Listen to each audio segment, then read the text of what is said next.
अस्सलाम वालेकुम। उम्मीद करती हूँ आप सब लोग खैरियत से होंगे। जनूबी पंजाब के शहर खानेवाल से 10 किलोमीटर दूर एक गांव है जिसका नाम है शांति नगर, जिसके लफ्जी मायने बनते हैं अमन और सुकून का गहवारा। लेकिन इसी शांति नगर में आज से करीब 24.5 बरस कबल एक ऐसी क़यामत आई जो यहाँ के मकीनों को आज भी याद है। 6 फरवरी 1997 को शांति नगर में लातादाद घरों को नजर आतिश किया गया, चर्च चलाए गए, स्कूल चलाए गए। ये वाकया क्या था? इस वाकये के पीछे कौन लोग थे? इस वाकये का अभी भी यहाँ के मकीनों पर क्या असर है? उस सिलसिले में हम बात करेंगे आज मैरियन सैमसन मलिक से। मैरियन की खानदान का ताल्लुक शांति नगर से है और ये बताती हैं कि किस तरह इन्होंने अपने बड़ों से इसके बारे में बहुत कुछ सुना हुआ है और इनके खानदान पर आज भी इस चीज़ के क्या असरात हैं। सिर्फ यही नहीं, हम मैरियन सैमसन मलिक से ये भी बात करेंगे कि पाकिस्तान में एक क्रिश्चियन लड़की के तौर पर उनके क्या तजुर्बात थे, उनको किस तरह डिस्क्रिमिनेशन का अगर कभी सामना करना पड़ा तो वो क्या था, क्या उनको कभी अपने अल्फाज के चुनाव में मोहतात होना पड़ा। इसी तरह के कुछ सवालात हैं जिनमें हम इस पॉडकास्ट में बात करेंगे। तो मैरियन सैमसन मलिक, आपका बहुत बहुत शुक्रिया कि आप आज की इस पॉडकास्ट में आई, और वो भी हफ्ते के दिन, जो कि गालिबन आपकी छुट्टी का दिन है। जी बिल्कुल Sadia, hello, how are you. मेरी उम्मीद करती हूँ कि आप ठीक होंगी और मैं बहुत ज़्यादा शुक्रगुजार हूँ कि आपने मुझे बुलाया और I am just happy to be here. Thank you so much Marion. अच्छा मैरियन, ये जो जैसा कि हमारी ऑफ एयर भी गुफ्तगू हुई इस पर, और हम जब पहले भी इन कांटेक्ट थे, शांति नगर के बारे में बात हुई, और मैं समझ सकती हूँ कि ये टॉपिक आपके लिए बहुत सेंसिटिव होगा, क्योंकि आपका खानदान इस सारी मुश्किल से गुजरा है। और अगर आपको ये अब इस टॉपिक पे बात करते हुए अगर आपको कहीं पर भी लगे कि आप ट्रिगर हो रही हैं और आप इससे मजीद बात नहीं करना चाहती, तो हम यहीं पर इस गुफ्तगू को खत्म कर सकते हैं। ज़रूर। मारियन, आप बताएंगी कुछ शांति नगर के उस वाकये के बारे में जो 6 फरवरी 1997 को हुआ था? जी बिल्कुल सादिया, मुझे जहाँ तक मेरे बड़ों ने बताया है तो मेरी दादी जो है वो उस टाइम पर वहाँ थी। मेरी बड़ी कजिन जो है, मेरे ताया की बेटी, वो उस वक्त वहाँ पर मौजूद थी। और वो बताते हैं कि ऑलमोस्ट इतने सारे लोग, 30,000 लोग, जो कि न्यूज़ में अभी रिकॉर्ड हुआ है, न्यूज़ चैनल्स जो आर्टिकल्स लिखते हैं कि 30,000 के करीब वो मॉब था जिन्होंने शांति नगर पे और शांति नगर के करीब एक और विलेज है जिसको टिब्बा कहा जाता है। जी। टिब्बा का लिटरल मीनिंग जो है वो है रेत के एक पाइल के हैं। तो जी। बेसिकली वो थोड़ा डस्टी एरिया है तो उसको टिब्बा कह दिया जाता है। तो उसको तो पूरी तरह से मिसमार कर दिया गया था, उसको दोबारा से बनाना पड़ा ना, वहां पे तो एक घर भी नहीं बचा था। लेकिन शांति नगर में ये हुआ कि इन लोगों ने जलाया एंड दे वर शाउटिंग। दादी बताती हैं कि वो चीख रहे थे और चिल्ला रहे थे और हंस रहे थे, अल्लाह अकबर के नारे लगा रहे थे और साथ साथ ये बता रहे थे, कह रहे थे कि देखो चोरों ने अपने घर कितने अच्छे बनाए हुए हैं और इनका तो कोई घर नहीं हम छोड़ेंगे। Many of the people fled, they fled towards the field to save their lives. ठीक है, अपने घरों में वो कुछ भी नहीं वहां से लेकर गए। जो लोग तो भाग गए उनके घरों को तो उन्होंने पूरी तरह से जला दिया।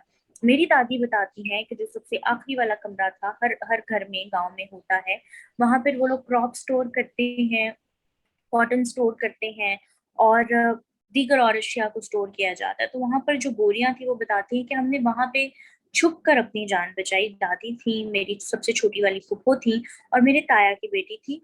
वो उस वक्त अपनी जो है छुट्टियां गुजारने वहां पर आई हुई थी। फरवरी में उसकी कोई वैसे ही आई हुई थी, वो लाहौर वैसे उसकी रिहाइश है। तो वो आई थी और वो उस वक्त होगी गालिबन 9 साल की होगी वो। हम्म। तो अब तो हाँ, अब तो उसकी शादी हो गई है, लेकिन वो भी उस मोमेंट को ऐसे रिकॉल करती है जैसे कल की बात हो, जैसे दादी भी करती हैं। दादी बताती हैं कि उनके पास वो बॉम्ब्स टाइप थे जो बना लेते हैं ना, पेट्रोल डाल के और अंदर शीशे की बॉटल्स में और आग लगा के अंदर दे थ्रू इट।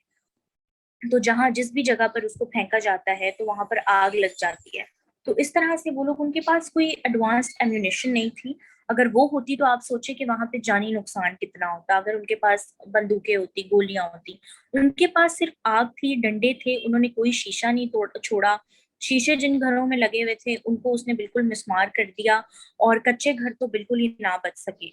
तो दादी बताती हैं कि जो लोग तो भाग गए थे वो जो है बिल्कुल ही उनका तो बचने का कोई, उनके घर बिल्कुल ही जला दिए गए थे। और जो लोग वहां पर उस वक्त अपने घरों में मौजूद थे, जो हैंडपंप्स होते हैं सादिया, जिसको हम नलका कहते हैं, जिसको हम्म। आप हाथ से खुद चलाते हैं, उन तक को वो तोड़कर उखाड़ कर ले गए थे कि लोग जो है अपनी आग को ना बुझा सके, अपनी मदद ना कर सकें, अपने घरों को ना बचा सकें। और जिन घरों से तो फायरिंग की आवाज आई, कुछ घर ऐसे स्टैब्लिश भी थे, एक दो जो जो कि क्रिश्चियन घर ही थे, पर उनके घरों में जो है आर्म्स एंड एम्यूनिशंस थे, तो उन्होंने एक दो फायर निकाले, तो उनके उनके पास वो लोग नहीं गए उनके घरों को जलाने। लेकिन जिन घरों से उनको, जो घर उनको खाली मिले, या जिन घरों में उनको लगा कि यहाँ पर हमें कोई खतरा नहीं है, वहां पर उन्होंने जलाया। मेरी दादी रिकॉल करती हैं कि हम लोग छुपे हुए थे, उनको लगा कि इनके घर में कोई नहीं है, तो वो बस हमारे घर पे वो बॉम्ब फेंक कर चले गए। उनको लगा कि ये खुद ही कुछ देर में जल जाएगा। दादी कहती हैं कि हमारे बेड का पूरा मैट्रेस जल गया था, जब तक मैंने उनके जाने का इंतजार किया कि खुदारा ये लोग चले जाएं हमारे सहन से। गालियां उन्होंने कहती बहुत गंदी गंदी दी, और उन्होंने कहा कि ये लोग खुद ही जल के मर जाएंगे अगर कोई हुआ भी यहाँ पर तो ना। तो दादी कहती हैं कि जब वो लोग गए तो मैं जल्दी जल्दी आई, मैंने अपने हाथ से वो जो बॉटल थी जिसके अंदर पेट्रोल था, इससे पहले कि वो बर्स्ट करे, मैंने उठा कर फेंकी घर से बाहर।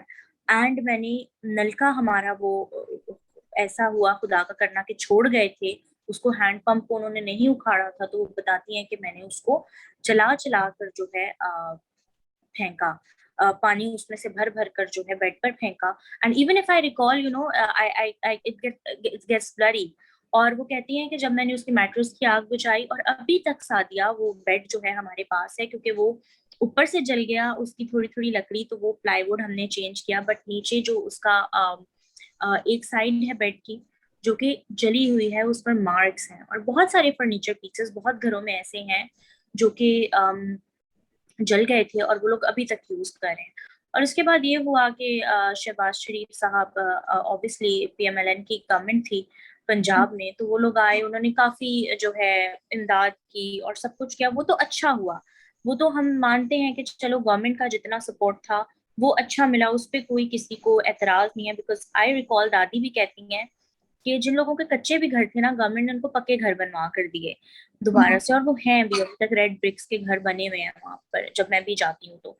लेकिन ये है कि जो ट्रॉमा उसके साथ था, एंड जानी नुकसान किसी का हो सकता था, एंड बच्चों पे अभी तक, अगर मेरी कजिन यहाँ पे बात करी होती तो शायद वो कर भी ना पाती, because she was just a little kid and she had to hide in those cotton के piles and all that. And अगर ज्यादा देर वो लोग रहते तो शायद वो सफोकेशन से ही मर जाते ना वहां पर, बिल्कुल। अगर वो लोग ज्यादा देर बाहर खड़े रहते तो it was really painful. It is even painful to recall. And सबसे बड़ी जो बात है कि उन लोगों को नए सिरे से अपनी जिंदगी शुरू करनी पड़ी। इट वाज लाइक के उनको एक एक चीज अपनी दोबारा बनानी पड़ी, एक एक चीज दोबारा खरीदनी पड़ी। एंड उनका कसूर सिर्फ यही था कि वो क्रिश्चियन माइनॉरिटी हैं, और वो इकट्ठे होकर रहते थे। और सबसे बहुत पीसफुल गांव है हमारा अभी तक। It is one of the best places in Pakistan to visit, very peaceful, very nice, and very welcoming people. लेकिन ये है कि वो लोग कहीं दूर से भी नहीं आए थे, बिल्कुल नेबरिंग विलेज से आए थे, नहर क्रॉस करके वो लोग आए थे, और उन्होंने आकर जो है इन लोगों को जलाया, मारा, और वो दोबारा नहर क्रॉस करके चले गए। मैरियन, जो आप ये बता रहे हैं कि वो लोग इस गांव के भी नहीं थे, और वो एक दूसरे गांव से आए, वो एक दूसरे गांव से आए और नहर क्रॉस करके आए, और लेकिन ये है कि अब हालात वहां पे मुख्तलिफ हैं। तो ये बताइए कि ये वजह, उन लोगों के पास उन्होंने क्या जवाब बनाया, क्या वजह बनाई हमलावरों ने कि क्यों हम कर रहे हैं ये सारा कुछ। तो जवाब वो उन्होंने डायरेक्टली तो कोई पेश नहीं किया, क्योंकि वो लोग पकड़े ही नहीं गए, कोई अरेस्ट नहीं हुई। हमारे यहाँ ये होता है कि विक्टिम को जो है हम कंपेंसेट कर देते हैं, उनको घर बना देते हैं, उनको इमदाद दे देते हैं, और हम समझते हैं कि हमारा काम जो है खत्म हो गया है। लेकिन क्रिमिनल के पीछे कोई नहीं जाता जिसने वो एक्ट किया था। तो उन लोगों को भी पकड़ा तो किसी ने नहीं। लेकिन जो लोग उस टाइम पे जो सर्वाइवर्स हैं वो बताते हैं कि वो लोग चीख रहे थे, चिल्ला रहे थे और कह रहे थे कि ये चोरे हैं और इन्होंने इतने अच्छे घर बनाए हुए हैं, देखो जरा इनके घर, तो हम इनको उसी मकाम पर वापस ले जाएंगे जो ये डिजर्व करते हैं। ये लोग नहीं डिजर्व करते कि इतने अच्छे घरों में रहें। तो बेसिकली उनका कहना ये था कि वो मसीहियों को या माइनॉरिटीज को समझते हैं कि ये लोग चूड़े हैं और ये लोग ईंट और पत्थर के घरों में रहना भी डिजर्व नहीं करते, और इनके पास जो ये चीजें हैं ये लोग ये भी डिजर्व नहीं करते। तो इनको जो है जला दिया जाए, इनको मिसमार कर दिया जाए, और अगर इनको जिंदा रहते हुए हम छोड़ भी दें तो इतना पसमानदा इनको फाइनेंशियली कर दिया जाए कि जो है ये दोबारा कभी उस चीज से रिकवर ना कर सके। जाहिर सी बात है, आप किसी का घर जला दें, किसी ने अपनी पूरी जिंदगी लगाई है उस घर को बनाने में, तो आप ऑब्वियसली उसकी लाइफ को डिस्ट्रॉय ही कर रहे हैं। वो तो गवर्नमेंट जो है, पंजाब गवर्नमेंट उस टाइम पे पीएमएलएन की थी, तो बहुत सपोर्टिव थी, उसने लोगों को बहुत ज्यादा सपोर्ट किया। शहबाज शरीफ साहब खुद आए, उन्होंने विजिट किया, चर्च तक उन्होंने जो है तामीर करवाने के लिए उन्होंने कहा कि चर्च को तामीर करवाया जाए, घरों को तामीर करवाया जाए। तो गवर्नमेंट की बड़ी सपोर्ट थी। लेकिन जो पब्लिक नैरेटिव था, जिन लोगों ने ये किया, उनका कहना ये था कि अकॉर्डिंग टू देम क्रिश्चियंस जो हैं या माइनॉरिटीज जो हैं वो डिजर्व ही नहीं करती हैं कि वो पाकिस्तान में रहें और पाकिस्तान में अकॉर्डिंग टू देम इतने अच्छे तरीके से रहें। ये तो पर बहुत अजीब बात है। और अजीब बात क्या है, पाकिस्तान में हमेशा जब भी कुछ इस तरह माइनॉरिटीज़ के साथ वाक़यात होते हैं, इनमें से कई दफ़ा ये फैक्टर फाइनेंसेस का बहुत बड़ा होता है। ये फाइनेंसेस बुनियाद बनते हैं बहुत से झगड़ों की। मैरियन, आप ये बताइए कि जब आप बड़ी हो रही थीं या जब आप काम कर रही थीं, अब मैं बिल्कुल समझती हूँ कि आप एक प्रिविलेज्ड पोजीशन से आती हैं निस्बतन as compared to rest of Christian girls. लेकिन आपको क्या कभी भी डिस्क्रिमिनेशन का सामना करना पड़ा? आपको लगा कि आपके मजहब की वजह से आपके साथ किसी भी किस्म की तफरीक की जाती है? Sadia, as you told that I belong to a privileged background, तो मैं बिल्कुल इस प्रिविलेज को मैं खुद भी मानती हूँ और मैं कहती हूँ कि मैं जो है एक प्लेस ऑफ प्रिविलेज से आती हूँ। तो I studied in a missionary school where as such कुछ भी डिस्क्रिमिनेशन का सीन था नहीं ना। We used to live very happily, और उस टाइम तक लाइफ जो थी इट वाज यूफोरिक स्टेट, कि जब न्यूज में भी कभी कोई ऐसी चीज रिपोर्ट होती थी तो मैं कहती थी कि यार maybe the media is exaggerating it ना। And I was very young to understand कि if it's not happening to me तो इसका ये मतलब नहीं है कि it doesn't exist, it doesn't happen ना। तो जब मैं कॉलेज में आई तब भी मतलब एज सच मुझसे कोई डिस्क्रिमिनेटरी वाकया हुआ नहीं है। Teachers were very nice, Muslim teachers भी जो थे, क्रिश्चियन टीचर्स भी थे, हिंदू टीचर्स भी, everyone was very nice, even my best friends are Muslim. पर इवेंचुअली ये हुआ कि जो है ना, लोगों ने ये कहना शुरू कर दिया, एक दो लोगों ने, कि आप तो हैं जो शादी कर लें एंड आपको जन्नत मिल जाएगी और आप इस्लाम कबूल कर लें। तो इस तरह की चीजें एक दो बार मेरे साथ हुई कि people use to directly you know say कि आप जो हैं हमसे शादी कर लें, एंड कुछ तो ये भी कहते थे कि आपको मुसलमान होने की जरूरत नहीं है, अभी just like Christian girls and आप शादी कर लें। एंड इस तरह की बातें होती थी। एंड कुछ इस तरह की भी होती थी कि जैसे अभी रिसेंटली सादिया, मैं आपको एक सीन बताती हूँ कि हमारे ना ओटी में जब हम लोग सर्जरी के लिए गए तो हमारे बड़े अच्छे डॉक्टर हैं, doctor Umar, he is the teacher, he basically teachers are. तो वहां पे उन्होंने एक क्वेश्चन पूछा कि हिस्ट्री टेकिंग में हम किसी भी शख्स का रिलीजन क्यों पूछते हैं ना, हमें क्यों जरूरी है? We are doctors, we are gonna treat him और her you know irrespective of his religion, तो व्हाई डू यू आस्क? तो there was this girl who said कि सर बेसिकली जो है ना, हम इसलिए पूछते हैं कि अगर कोई मुस्लिम खातून है तो हम उनको जो है ना एक्सपोज ना करें, और अगर करें भी तो हम किसी जो है ना ऐसी पर्देदार जगह पे करें जहां पर कोई नामहरम ना हो। और ये सारा ना, तो sir got furious, he was like you being a doctor, किसी भी रिलीजन की औरत कभी नहीं चाहेगी कि मुझे गैर मर्दों के सामने एक्सपोज कर दिया जाए, which was very ballsy of him to say, very brave of him to say, and I really narrative Sadia change हो रहा है। अगर आप एजुकेटेड लोगों की बात करें ना, तो आई आई कम ऑफ कम्युनिटी जहाँ पे मेरा वास्ता ही एजुकेटेड लोगों से पड़ा है, तो उनका जो एक चीजों को देखने का अंदाज है वो मुख्तलिफ है। जैसे सर ने भरी क्लास में, हम लोग शायद 25 लोग होंगे, अच्छी खासी ठीक ठाक उस लड़की को सुनाई कि तुम डॉक्टर बन रही हो और तुम्हारा जो है सोच ऐसी नहीं होनी चाहिए, क्योंकि अगर तुम ये कह रही हो कि कोई भी मुसलमान खातून को आप किसी के सामने एक्सपोज नहीं कर सकते, तो तुम बाकी रिलीजन की औरतों की तौहीन कर रही हो कि उनको आप कर सकते हैं, उनकी बॉडी जो है उतनी सेक्रेड नहीं है, या उनके लिए शर्म हया का वो पैमाना नहीं है जो किसी और के लिए है। तो this was an incident that I wanted to share. बाकी एज सच मेरे साथ खुदा का शुक्र है कभी कोई डिस्क्रिमिनेशन नहीं हुई है। We use to eat together, we use to drink together, and कभी कभी मुझे लगता है कि मेरे साथ प्रेफरेंशियल ट्रीटमेंट होता था कि people use to like me being Christian. I don't know.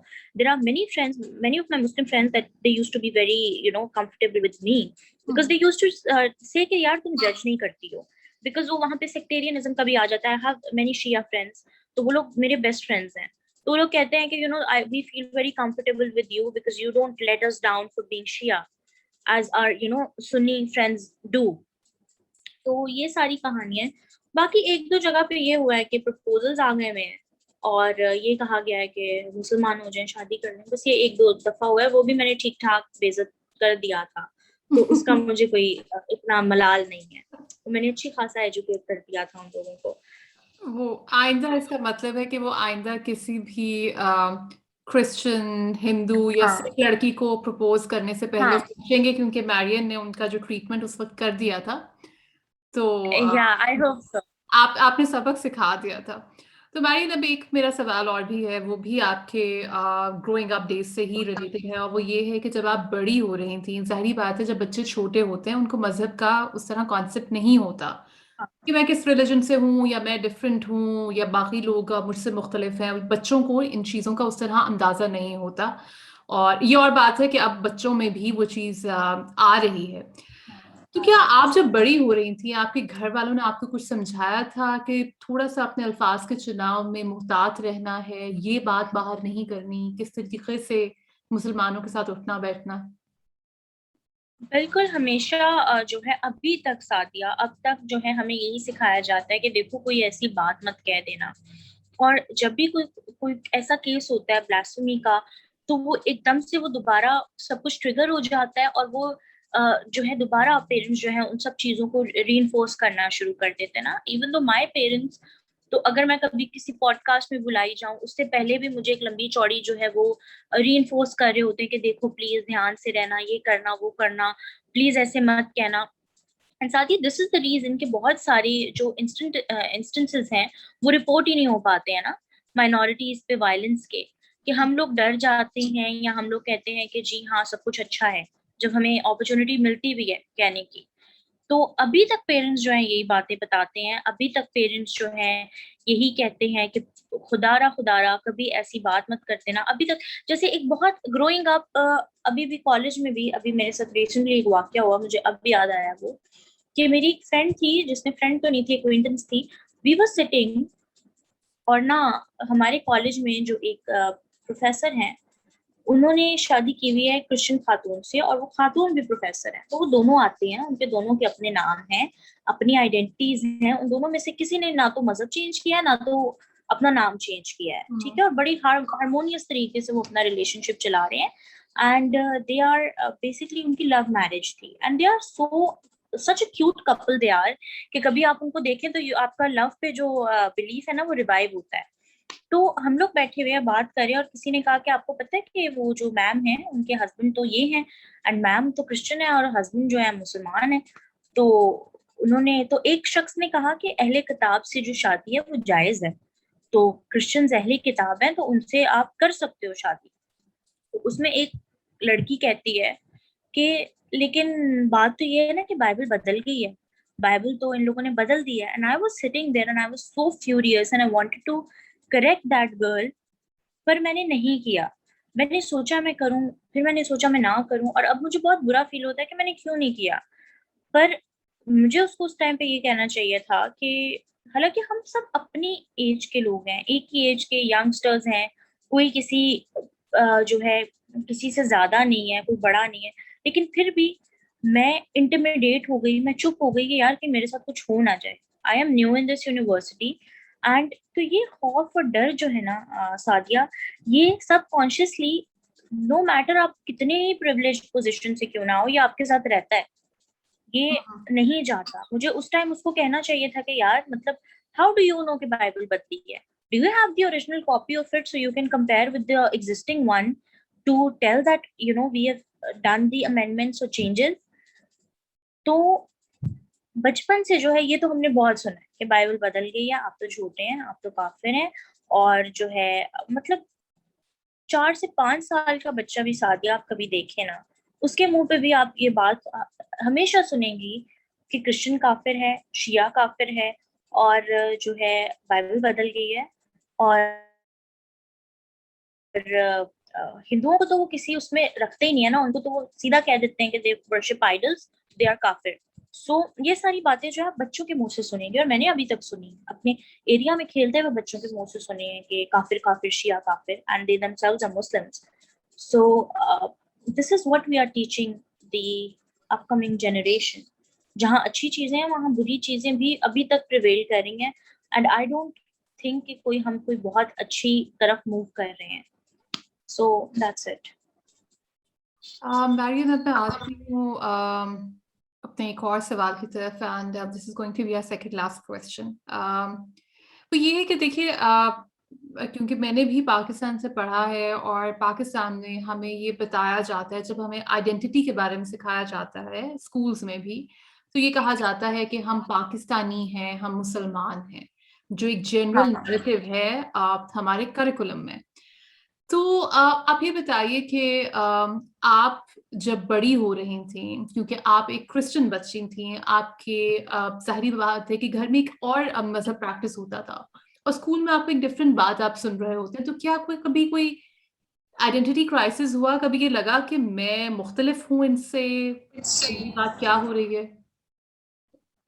हाँ, सादिया, होता ये था कि I was a very sharp girl, I was a very you know intelligent girl कह लो, फ्रेजिंग माई सेल्फ।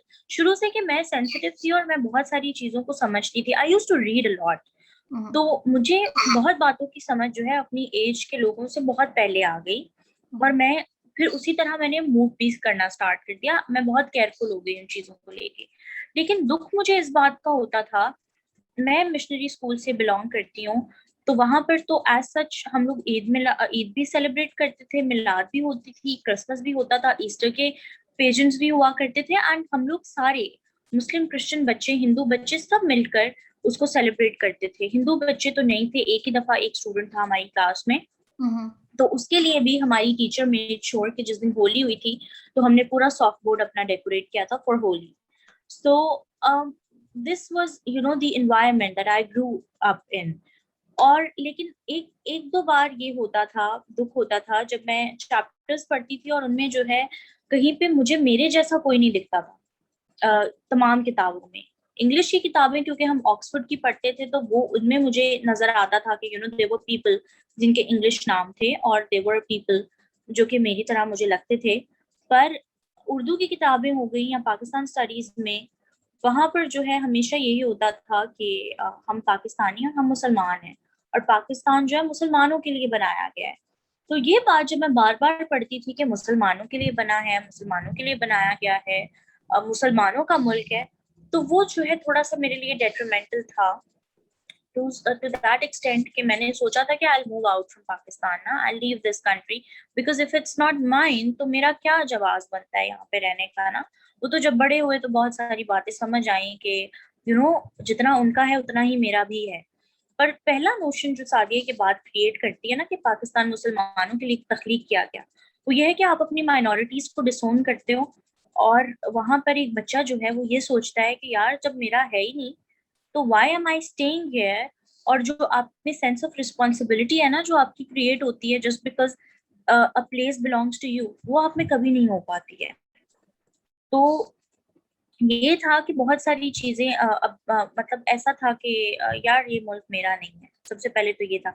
एंड अच्छा, आई रिकॉल कि बहुत सारे लोग जो है ये भी पूछते थे मुझसे, स्कूल में ही बच्चे पूछते थे कि यार तुम भी 14 अगस्त सेलिब्रेट करोगी, हालांकि I belong to missionary school, but Muslim friends मेरे पूछते थे कि तुम भी करोगी 14 अगस्त सेलिब्रेट, तुम तो क्रिश्चियन हो।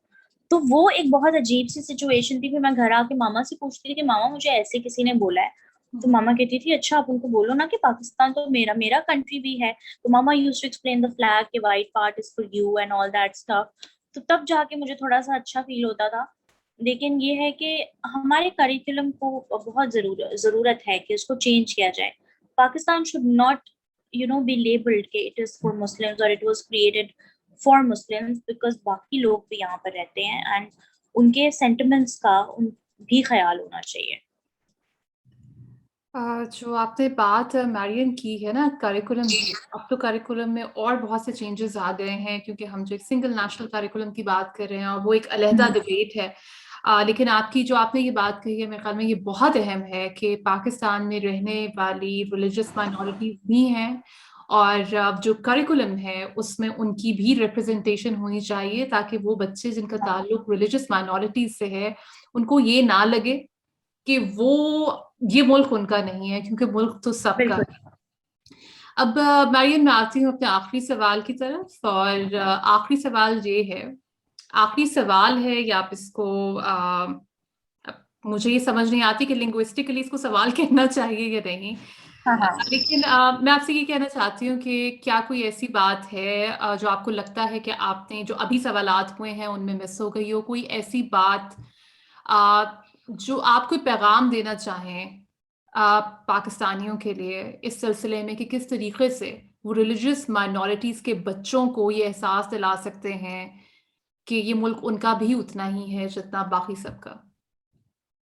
सबसे पहले तो सादिया मैं ये कहना चाहूंगी कि स्टॉप टेलिंग पीपल और आस्किंग देम कि आप 14 अगस्त क्यों मनाते हैं या आप भी मनाते हैं।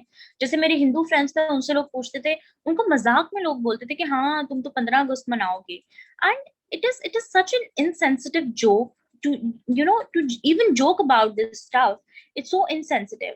जैसे अभी रिसेंटली इंडिया पाकिस्तान की जो है बहुत सारी हालात खराब हुए थे, वॉर रूमर्स भी थे कि खुदा ना खासा जंग हो जाएगी।